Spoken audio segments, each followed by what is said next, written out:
Stop what you're doing. This is not hype, not a drill, not another forgettable market update about a tiny percentage move. I need your full attention right now, because while most of the Western world was asleep, while New York desks were closed and mainstream media was distracted by political noise, something historic happened, something so profound it signals the end of one financial era and the violent beginning of another.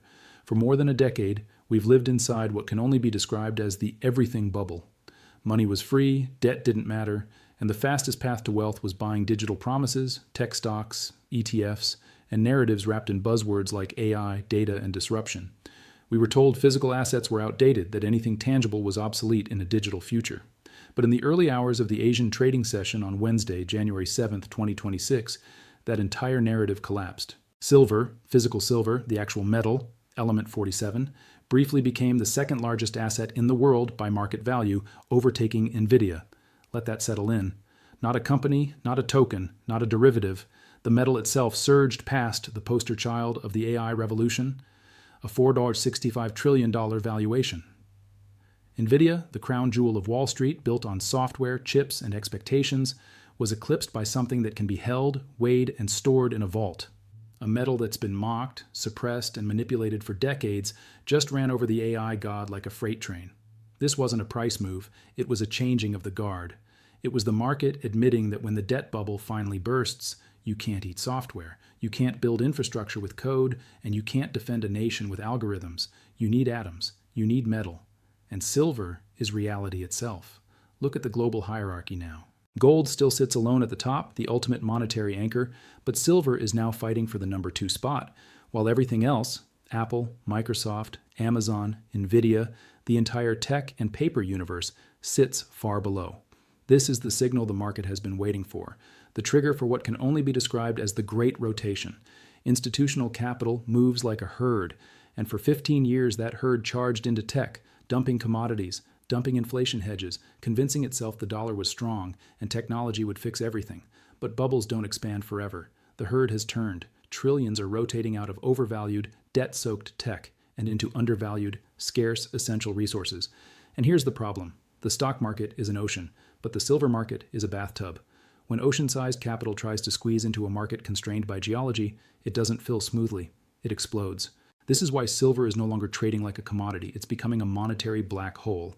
And if you're still clinging to tech stocks, ETFs, and paper assets, this is your wake-up call. The smartest money on earth, sovereign wealth funds, Asian central banks, ultra-wealthy family offices, is exiting the casino.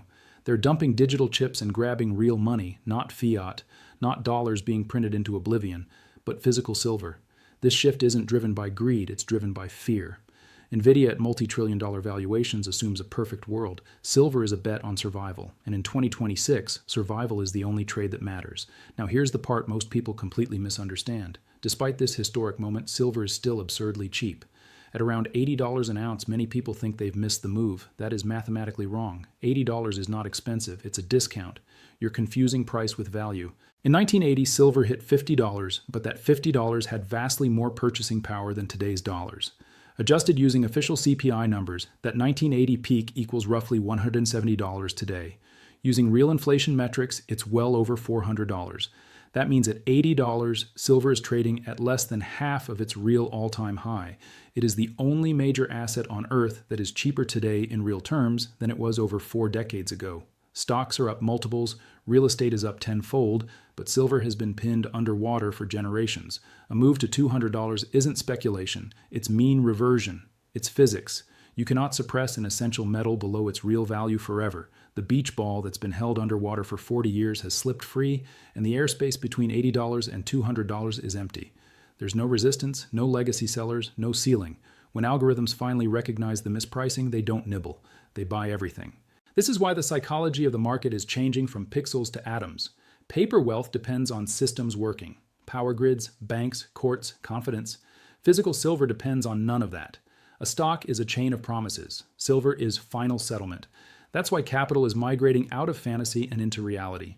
And this migration is accelerating fast. Look at the stress fractures already forming in the system, especially in the futures market. January is supposed to be a non-delivery month, a ghost town. Instead, in just 3 days, nearly 4,700 contracts stood for delivery. Over 23 million ounces drained from COMEX vaults when nothing was supposed to happen. This is a run on the bank. Sophisticated players are breaking protocol, demanding metal now because they no longer trust it will be there later. And who's being forced to deliver? JP Morgan. When the biggest custodian in the system starts coughing up metal, you know the pressure is extreme. This January drain strips the system of its shock absorber right before March, one of the largest delivery months of the year. The buffer is gone. The vaults are thin, and March represents hundreds of millions of ounces in paper claims. The banks are trapped. If they try to source metal, the price explodes. If they don't, they default, and default won't be announced with sirens. It will come as cash settlement, a polite letter saying, sorry, here's your fiat back. That's the end of price discovery. Paper silver dies, physical silver goes vertical. We've seen this movie before in nickel and palladium. When the exchange breaks, holders of the real thing become kings. As March approaches, the smart money isn't waiting. They're securing metal now while the system still functions. And don't let the media distract you with Supreme Court rulings or tariff scares. Tariffs aren't deflationary, they're inflationary. They break supply chains, raise costs, and force more money printing. That's the 1970s all over again, and silver thrived then. Politics doesn't matter to metal, only currency supply does. If you're holding paper silver, be cautious. If you're holding physical silver, you're outside the system, immune to freezes, bail-ins, and failures. This is the distinction that matters now. Silver flipping Nvidia isn't trivia, it's the defining signal of our time. It marks the top of the tech illusion and the beginning of the physical age. $200 is not the end game, it's the baseline.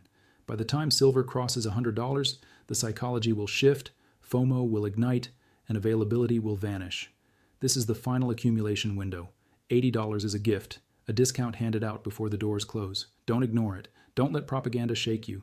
The debt bubble is cracking, the paper world is fading, and the silver age is just beginning. Get out of the system, get out of paper, and into reality while you still can. The signal has been given. March is the deadline. The time is now.